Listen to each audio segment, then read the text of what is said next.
bersama Kak Kundria di channel Mata Kundria. Nah, di video kali ini kakak mau ngebahas seputar persediaan kelanjutan dari video sebelumnya, yaitu tentang pencatatan persediaan metode FIFO dengan sistem perpetual. Oke. Nah, kemarin kan kakak udah ngejelasin nih tentang pencatatan metode periodik. Nah, metode periodik ini kita gunakan pada akhir periode pencatatannya. Nah, kalau perpetual itu kita nyatatnya setiap hari. Jadi nanti kita harus menyediakan tabel, teman-teman. Nah, kalau metode periodik itu kan kita nggak perlu menyediain tabel karena kita hanya menghitungnya di akhir periode. Sebenarnya itu ada kekurangan dan kelebihan dari kedua sistem ini. Kalau metode periodik itu lebih menghemat waktu. Kenapa? Karena di setiap harinya kita tidak mencatat, kita lebih fokus ke mencatat dalam proses akuntansi yang lainnya. Tapi ada juga kelemahannya. Bila ada transaksi yang misalnya nyelip bukti transaksinya, nah itu bisa terjadi ketidakbalangan. Tapi kalau metode perpetual, kelebihannya itu lebih akurat karena kita setiap hari mencatat gitu ya. Setiap hari mencatat. Cuma kekurangannya di kendala waktu. Karena setiap hari kita mencatat, otomatis kita harus menyediakan waktu untuk mencatat di metode perpetual. Karena dalam akuntansi itu pencatatannya nggak cuma satu. Jadi kita harus menambahkan waktu gitu ya. Oke, nggak usah kelamaan. Kakak langsung masuk ke pembahasan materinya. Gimana caranya mencatatnya seperti apa yang perpetual? Jadi kita sekarang sediakan tabelnya. Oke, kakak ambil spidol. Jeng jeng. Nah, sekarang kita buat tabel.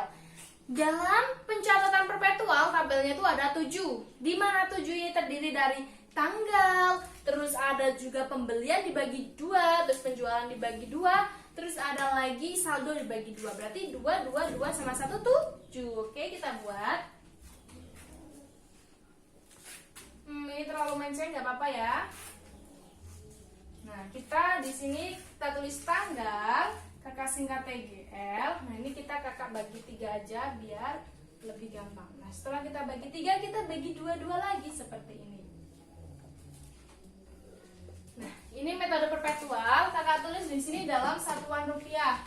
Karena tabelnya terlalu minim untuk kita tulis rupiah gitu ya. Ini metode perpetual, di sini kakak tulis perpetual FIFO. Nah, ini juga harus ada nama barangnya. Jadi dalam pencatatan persediaan itu barangnya itu misal 10, kita harus buat tabel sejumlah 10 juga. Nah, berhubung di sini kakak tidak mencantumkan yang dibeli itu apa, jadi kita langsung prakteknya satu tabel aja gitu ya, teman-teman. Misal teman-teman bekerja di suatu perusahaan dan itu persediaannya ada 10, misalnya ada elektronik, terus HP dan teteh bengek gitu ya. Kita bikinnya 10 tabel. Nah, ini kakak tidak kasih namanya, jadi kita bikin satu tabel. Oke, kita masuk aja. Di sini kakak tulis dulu ya. Pembelian, di sini kakak tulis penjualan, di sini kakak tulis saldo.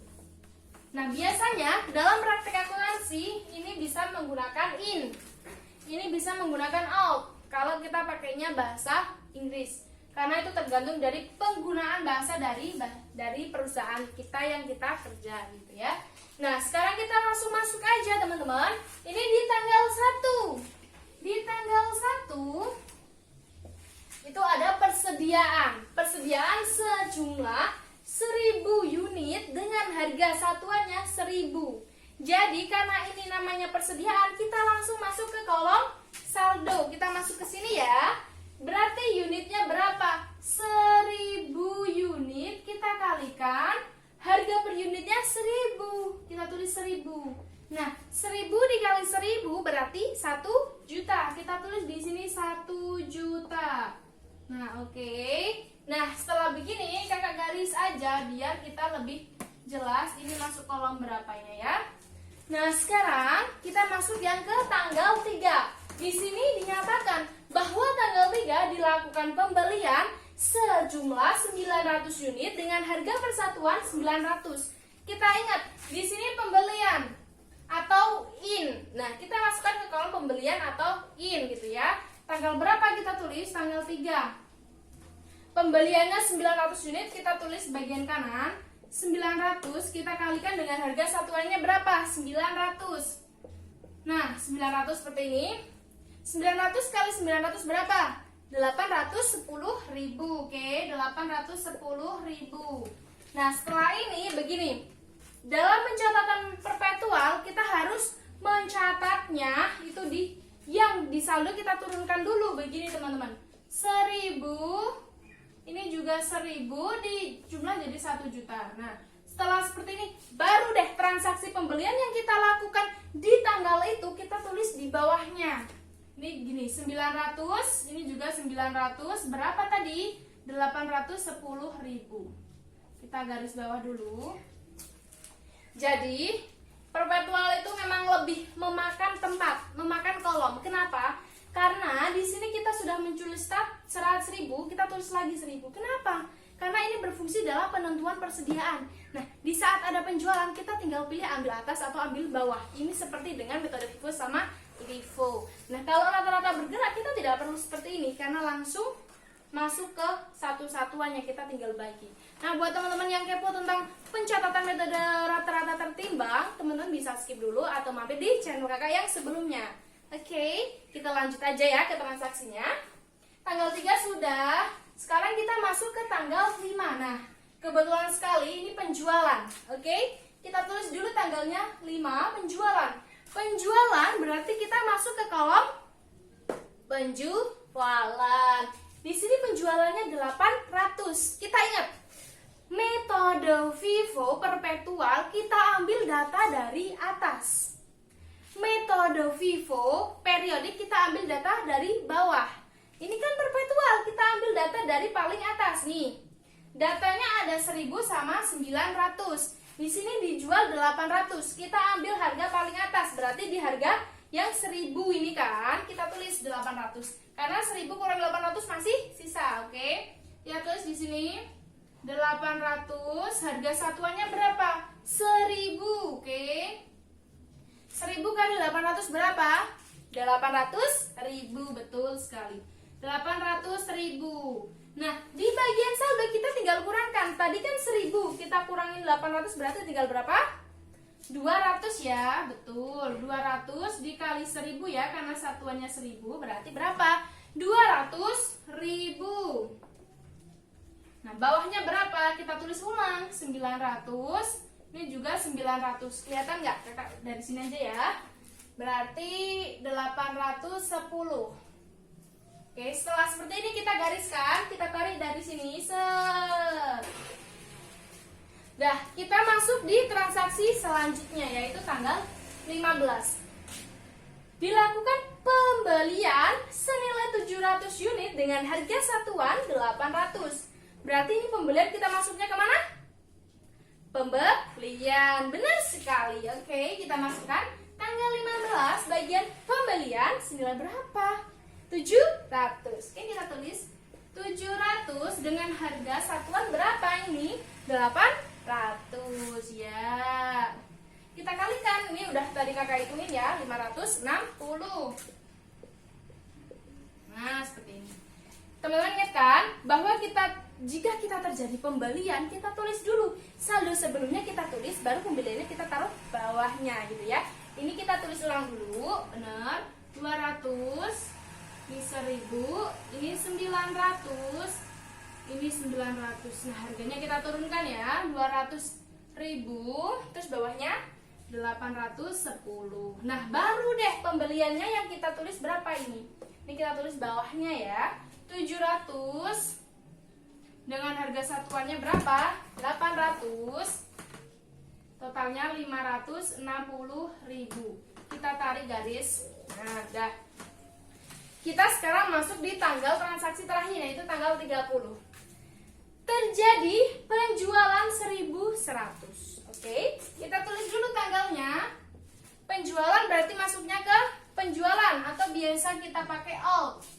Nah, penjualannya berapa? 1100. Ingat ya, FIFO perpetual kita ambil data dari atas.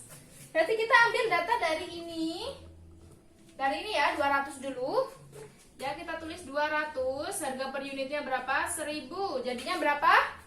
200.000. Nah, kita jualnya 1100. Udah dikurangi 200 berarti kurang 900. Kita ambil transaksi bawahnya lagi. Nah, ini ternyata udah cukup. Ini sudah 900. Berapa ini? Kali 900 berarti 810. Karena ini sudah habis terjual, berarti kita tulis saldonya tinggal ini ya. 700 dengan harga satuannya 800. Totalnya berapa? 560. Nah, oke. Aduh, maaf bencong ya. Nah, ini yang dikatakan dengan nilai persediaan akhir. Jadi ini namanya persediaan akhir. Nah, jadi kalau teman-teman ditanya untuk mencari nilai bukan nilai ya, jumlah persediaan akhir dalam metode perpetual, berarti kita ambil di paling saldonya 560.000 dengan berapa unit persediaannya? 700 unit. Begitu ya teman-teman. Terus kalau ada lagi disuruh menentukan HPP atau harga pokok penjualan atau beban biaya pokok penjualan, itu kita tinggal menjumlahkan bagian penjualan di bagian total. Dah, ini namanya HPP. Jadi lebih mudah kita dalam mencari HPP itu dengan metode perpetual. Karena kita tinggal masuk aja kolom penjualan, jumlahnya berapa, ini namanya HPP. Alhamdulillah. Nah, kalau misalnya per periodik itu kan kita harus pakai rumus. Teman-teman ingat kan rumusnya apa? Yaitu persediaan ditambah dengan pembelian dikurangi dengan penjualan. Nah, itu kan nilai persediaan. Kita cari persediaan akhir. Nah, setelah kita ketemu persediaan akhir, baru deh kita cari HPP dengan rumus barang siap jual dikurangi nilai persediaan akhir. Begitu teman-teman. Jadi penjelasan kakak tentang persediaan sudah cukup sampai di sini. Nah, buat teman-teman yang belum lihat metode-metode lain, bisa banget kalian tonton di video sebelumnya atau setelah ini gitu ya teman-teman. Nah, buat teman-teman yang pengen request video tentang LIFO juga boleh. Kan karena LIFO itu sebenarnya sudah dihapus, tapi kalau untuk pelajaran di SMK itu masih diajarkan gitu ya. Karena dulu tuh kakak masih ingat, kakak SMK itu masuk tahun 2016, lulus tahun 2019. Sedangkan itu dihapus pada tahun 2008. Otomatis kan itu setelahnya ya, tapi masih diajarkan. Jadi boleh banget bisa request. Jadi video kakak tentang persediaan kakak akhiri sampai di sini. Terima kasih sudah menonton video kakak, semoga bermanfaat. Dan jangan lupa tetap jaga kesehatan, tetap semangat ya. Salam belajar.